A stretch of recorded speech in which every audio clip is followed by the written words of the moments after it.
السلام عليكم، اهلا بيكم في حلقه جديده من اي اي في جرافيكس اند ميديا برودكشن وكورس اليو اي واليو اكس.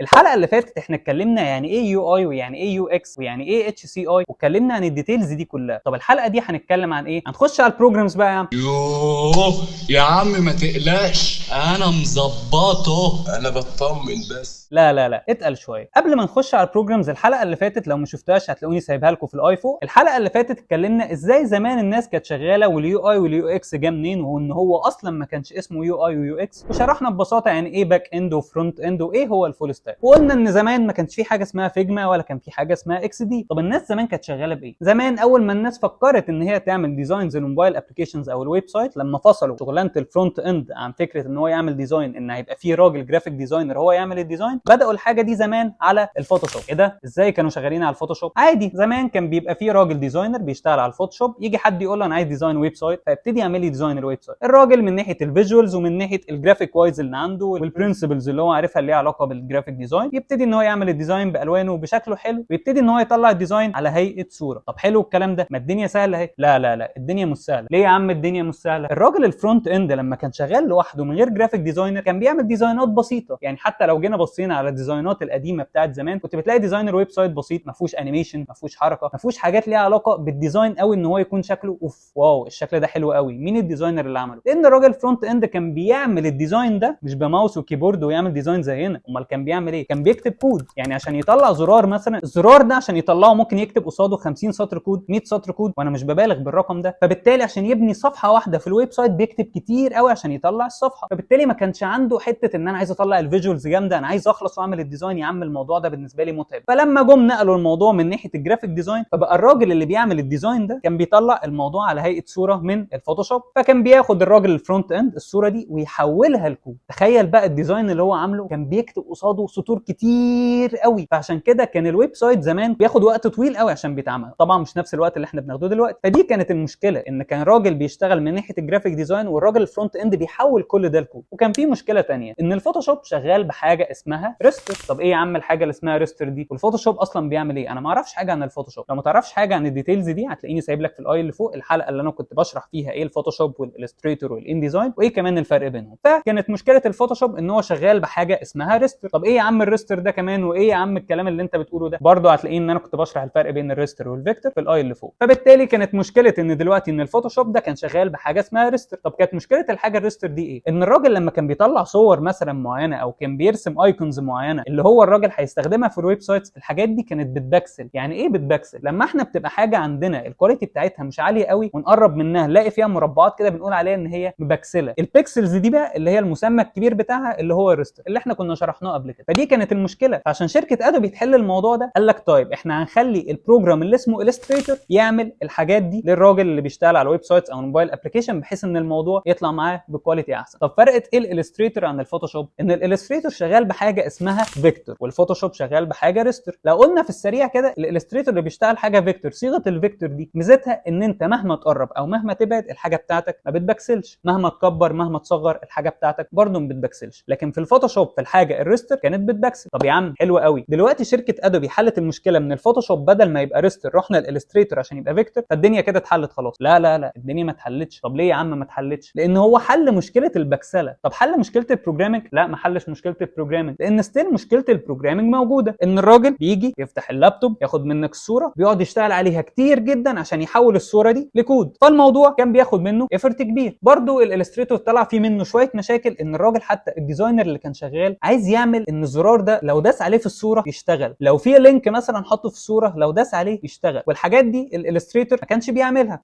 طب دلوقتي شركه ادوبي عايزه تحل الموضوع ده وتخلي الموضوع بشكل احسن. عملوا ايه؟ نقل لك الحاجات دي من بروجرام الالستريتور لبروجرام تاني اسمه انديزاين. يعني حاليا دلوقتي زمان كانوا شغالين على فوتوشوب وعلى الستريتور وعلى انديزاين، ثلاثه بروجرامز كانوا بيعملوا عليهم ديزاينات الويب سايتس او الموبايل ابلكيشن، بس كل بروجرام فيه ميزه عن الثاني. الفوتوشوب ريستر ودي كان اول حاجه بدانا فيها وده كان عيبه. الالستريتور كان فيكتور فبيطلع كواليتي احسن بس بس كان عيبه ان ما فيهوش حاجه انتراكتيف، ما ينفعش ادوس على زرار اروح في حته. لكن الان ديزاين اللي كان فيه الموضوع ده ان الراجل بروجرامر او بتاع الفرونت اند لو عايز يتخيل ان الصوره دي لو داس على الزرار اللي فيها هتنقله على الصوره الثانيه يعملها ازاي، دي كانت موجوده في الان ديزاين. فكان شركه ادوبي وفرت ان حاجه احسن تخلي ان الراجل يعرف يتخيل، بس ازمه الكود ستيل موجوده. وطبعا الراجل الديزاينر اللي قاعد على اللابتوب بقى معاه بروجرامز احسن بفيتشرز احسن، فبيطلع ديزاينات اقوى من الاول، والراجل بتاع الفرونت اند عمال يسب فيه ويلعن لان هو عمال ياخد حاجات ادفانسد بتاخد منه وقت اكتر، وانا بكتب يا عم كل ده كود ارحمني شويه. طيب شركه ادوبي تسكت؟ لا ما سكتتش. قال لك طب احنا حلينا كل الازمات اللي فاتت، احنا عايزين نحل مشكله الراجل الفرونت اند ده. طب حلوها ازاي يا عم؟ حلوها ان هم عملوا بروجرام اسمه دريم ويفر. طب ايه يا عم بروجرام دريم ويفر ده؟ دريم ويفر ده بروجرام عملوه للويب سايتس بس. وظيفتك اللي انت راجل كجرافيك ديزاينر بتخش بتعمل الديزاين بتاعك على بروجرام الدريم ويفر. طيب ايه الميزه اللي هم عملوها؟ دول حتى خلوه ويب سايتس بس ما خلوش فيه موبايل ابلكيشن، ده اكيد الان ديزاين والالستريتور احسن. لا لا لا اتقل عليا. الميزه اللي عملوها في الدريم ويفر ان اي ديزاين انت بتعمله مجرد ان انت بترسم شيب بيتحول الكود بتاعه موجود تحت، فبالتالي اي حاجه انت بترسمها تتحول لكود. فبقى الموضوع اسهل بكتير ان انت دلوقتي لما تيجي تكسبورت الصوره بتاعتك من الدريم ويفر هتقدر تكسبورتها كصوره وتقدر تكسبورتها ككود. طب حلو قوي، ده الراجل فرونت اند ارتاح اهو. لا لا هو ما ارتاحش لسببين. اولا الكود اللي هو بياخده ما بيبقاش بيرفكت 100%، بيضطر ان هو يعدل عليه ويظبط حاجات كتيره قوي عشان يطلع الديزاين اللي هو عايزه، بس ستيل احنا قصرنا عليه وقت. ثانيا كان عيب الدريم ويفر ان هو كان بيطلع حاجه اسمها HTML وCSS وجافا سكريبت 3 ستايلز من الناس اللي بتستخدمهم في الكود، اللي هم كانت الحاجه الاساسيه اللي كنا بنكود بيها زمان عشان نطلع الويب سايت. بس بعد كده ظهرت لغات ثانيه للبرمجه، او خليني اقول فريم وركس ثانيه للبرمجه، ستايلات ثانيه الناس بتستخدمها في البروجرامنج احسن بكتير واسرع بكتير وبتطلع ريزلتس احسن. كان وقتها الدريم ويفر مش بيطلعها. وفي نفس الوقت مشكله الدريم ويفر ان هو كان ايه تاني؟ كان ويب سايتس بس. فبالتالي شركه ادوبي ستيل لسه ما نجحتش ان هي تحل الموضوع، هي كل شويه عماله تحل مشكله والراجل فرونت اند عمال يتعذب والديزاينر مبسوط، بس ستيل الديزاينر عايز يحل المشكله بشكل احسن عشان يطلع ريزلت احسن ويعرف يعمل اللي في دماغه، وهو ستيل متأيد مش عارف يطلع كل الديزاينات اللي هو عايزها. فجت شركه ادوبي قالت لك بس احنا نحل الموضوع، احنا هنعمل بروجرام ادوبي اكس دي. اوبا ادوبي اكس دي بدات شركه ادوبي تشتغل فيه في الخبيني كده لحد ما طلع للنور وبدا يظهر. ما كانتش ناس كتير بدات تسمع عنه، ومن هنا بدات تظهر قوه مجال اليو اي واليو اكس بالمسمى بتاعه القوي من ناحيه الموبايل ابلكيشنز والويب سايتس في الوقت ده. لان مسمى اليو اي واليو اكس زي ما احنا اتفقنا ان الاتش سي اي دي بتطبق على اي حاجه، مش ويب سايتس وموبايل ابلكيشن بس. انا قلت لك كاميرا، موبايل، لابتوب، تلفزيون، اي حاجه بيتطبق عليها الاتش سي اي واي حاجه بيتطبق عليها اليو اي يو اكس. معلش اللابتوب لازم يبقى شكله حلو، لازم يبقى استعماله سهل، دوستي على الزرار تبقى كويسه وتبقى مريحاني، فالحاجات دي كلها اتش سي اي. فمجال اليو اي واليو اكس ينجرف تحتيه كل حاجه في الدنيا في الالكترونكس اللي احنا بنستعملها. لكن انا بكلمك ان بدا يظهر مجال اليو اي يو اكس بقوه في ناحيه الويب سايتس والموبايل ابلكيشن. طب اشمعنى يا عم؟ هو ادوبي اكس دي عمل ايه؟ اولا ادوبي اكس دي كان شغال ان هو بيطلع ويب سايتس وموبايل ابلكيشن، فحلوا لك مشكله الموبايل ابلكيشن. طيب حلو قوي، احنا حلينا كده المشكله دي. عندنا ايه تاني؟ كانت المشكله ان دريم ويفر كان بيطلع HTML CSS جافا سكريبت. حط لك في ادوبي اكس دي ان هو يقدر يكسبورت اي نوع من الكود، مجرد ان انت بتنزل بلجنز معينه بتحطها جوه الاكس دي، فبالتالي تطلع لك انواع الكودز الثانيه. فالراجل الفرونت اند هيبقى متكيف ان هو بياخد الديزاين ادفانسد ويعرف يطلع حاجات شكلها حلو قوي، وفي نفس الوقت سهلت عليه ان انت تكسبورت له الصوره وتقدر تكسبورت له كود هيعدل عليه بس بالتالي بقى عنده سورس يقدر يعدل عليه بدل ما يبتدي فروم سكراتش. ومن هنا بدات قصه نجاح ادوبي مع الاكس دي، وبدا يظهر قوه المجال في اليو اي واليو اكس. بس اي حد بيطلع لازم حد تاني يضربه. بروجرامز ادوبي بيد، انت بتدفع بالشهر، بغض النظر ان في ناس بتكراك، بغض النظر ان بروجرامز ادوبي ان المفروض ان احنا بندفع لها فلوس، وان في ناس تانيه بتعمل لها الكراك، ان هي بتبتدي ان هي تعمل كراك بحيث ان انت ممكن تستخدم الفيرجن دي من غير ما انت تبقى دافع فلوس فيها، بس ما بتبقاش واخد الفيتشرز كلها ولا بتاخد الموضوع بقوه لان انت مش دافع لشركه ادوبي عشان تشتري بروجرام. فبالتالي ازمتنا اللي احنا في معظم البروجرامز ان لو حد عايز يبتدي يتعلم معهوش فلوس ان هو يدفع ان هو يشترك في بروجرام او يشتريه، ان تكلفته غاليه وان انا مش عارف اخد الاكسبيرينس كلها. لكن لو البروجرام قدامك ببلاش وفي فيتشرز قويه زي البروجرام ده طبعا هيبقى بالنسبه لك حاجه كويسه. فده فعلا اللي حصل. ايه يا عم اللي حصل بقى؟ ان طلع حاجه اسمها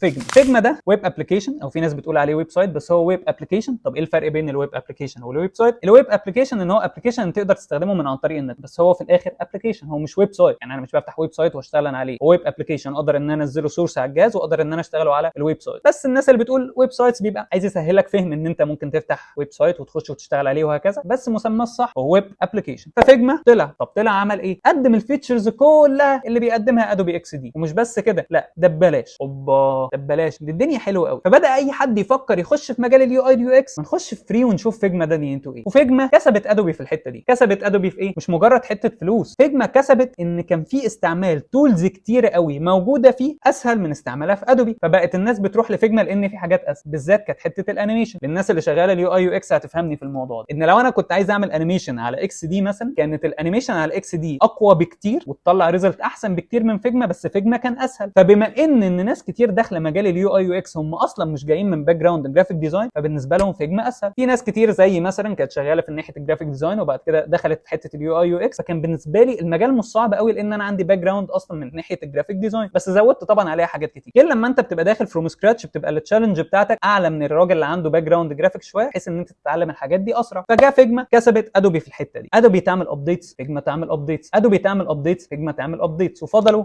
ينافسوا في بعض لحد ما جه في وقت كنا شايفين ان فيجما هو اللي كسبان. طب ادوبي تسكت؟ لا مش هتسكت. عملت ايه؟ اشترت فيجما. اوبا اشترت فيجما. ده كده فيجما بقى مش هيبقى فور فري. لا لا لا، ادوبي لعبوها بذكاء شويه. لعبوها بذكاء ازاي؟ ادوبي اشترت فيجما وبداوا ان هم يطوروا في ادوبي اكس دي ويطوروا في فيجما، يطوروا في ادوبي اكس دي ويطوروا في فيجما، بس لقوا اكتر الناس عماله تروح لفيجما. قال لك طب احنا عمالين نحرق بنزين في جنبين ليه؟ احنا نقفل ادوبي اكس دي ونكمل في فيجما بس. فبالتالي اشتغلوا بمثل كل نفسك بدل ما حد ياكلك. راح اشترى فيجما، قال لك خلاص انا هطور في فيجما ده واسيب ادوبي اكس دي دلوقتي وابتدي ان انا اشتغل فيجما. عشان كده معظم الناس اللي بتخش المجال دلوقتي بتقول لك روح اتعلم فيجما، محدش بيقول لك روح اتعلم ادوبي اكس دي. طب تعالى افهمك ليه الناس بتقول لك ما تتعلمش ادوبي اكس دي. ادوبي اكس دي بقى اوت اوف سبورت، دي حاجه احنا بنقولها ان هو بقى اوت اوف سبورت. يعني ايه يا عم اوت اوف سبورت؟ ما بينزلش منه فيرجنز جديده، ما بيطلعش منه حاجات جديده، فبالتالي خلاص هو نزل مثلا سي فيرجن 2013 مش هينزل 14 ولا 15 ولا 16 ولا 17 ولا 18 وهكذا، مش هيتطور. فبالتالي التولز والحاجات اللي موجوده في البروجرام هتفضل زي ما هي، مش هيتطور مع التكنولوجي وهكذا. ففي ناس اللي ستيل لسه شغاله من زمان شغاله النهارده على ادوبي اكس دي بتطلع بروجكتس على ادوبي اكس دي وعادي، بس مثلا مع تطور التكنولوجي وظهور الاي اي ادوبي اكس دي ما فيهوش اي اي. مع تطور التكنولوجي وظهور حاجات اسهل من ناحيه فيجما ادوبي ما فيهوش الحاجات اللي موجوده في فيجما دي دلوقتي. فبالتالي الناس كلها بتقول لك روح تتعلم فيجما عشان تكسب وقت بدل ما انت تروح اكس دي وتسيبه وبعد كده غصب عنك تروح لفيجما، لا بيقول لك روح فيجما على طول. بس انا من وجهه نظري الصح اللي انت بتفتح ادوبي اكس دي بتفهمه وتفهم دنيته ايه، وبتفتح فيجما وبتكمل في فيجما، بس عشان لو احتجت ادوبي اكس دي الفيرجنز القديمه لسه موجوده وشغاله فايه ممكن تمشي حالك بيها. فبالتالي احنا ليه النهارده بنشتغل بادوبي اكس دي او فيجما واكتر الناس فيجما؟ قلنا ليه خلاص عشان فيجما بروجرام فري بيديك ان انت تشتغل عليه عادي ايا كان من على الويب سايت او تنزل الاكستنشن بتاعتك موجوده على الجهاز هتشتغل عليه عادي وهتطلع لك ريزلت اللي انت عايزها، وستيل ان البروجرام ده فري. بس في حاجات جوه ادفانسد لما انت توصل لليفل الادفانس وتبقى انت راجل تقيل مثلا وشغال على بروجكتس تقيله قوي، في حاجات ادفانسد بتبقى فيتشرز زياده تسهل لك الشغل بتاعك بقوا عاملينها باي، ما بقتش كل حاجه فور فري زي الاول. فبالتالي اكس دي او فيجما احنا عرفنا ليه اكس دي وعرفنا ليه فيجما وعرفنا ان الموضوع الهيستوري بتاعه جاي منين من الاول. فبالتالي عشان كده في اي كورس يو اي يو اكس صح ان انت تتعلم فيجما وتتعلم ادوبي اكس دي. اتمنى تكون الحلقه عجبتكم، مستنيكم في حلقات جايه كتير. ما تنسوش تعملوا لايك وشير سبسكرايب وترنوا الجرس عشان كل ما انزل حاجه جديده تجيلكم. ولو حد عنده اي سؤال ممكن يسيب لي في الكومنتات هرد عليكم كلكم ان شاء الله. ولو حد عنده اي اقتراح لاي حاجه نزودها في الكورس ده اكتب لي في الكومنتات وهنزودها في الكورس ان شاء الله. واتمنى تكون الحلقه عجبتكم والسلام عليكم.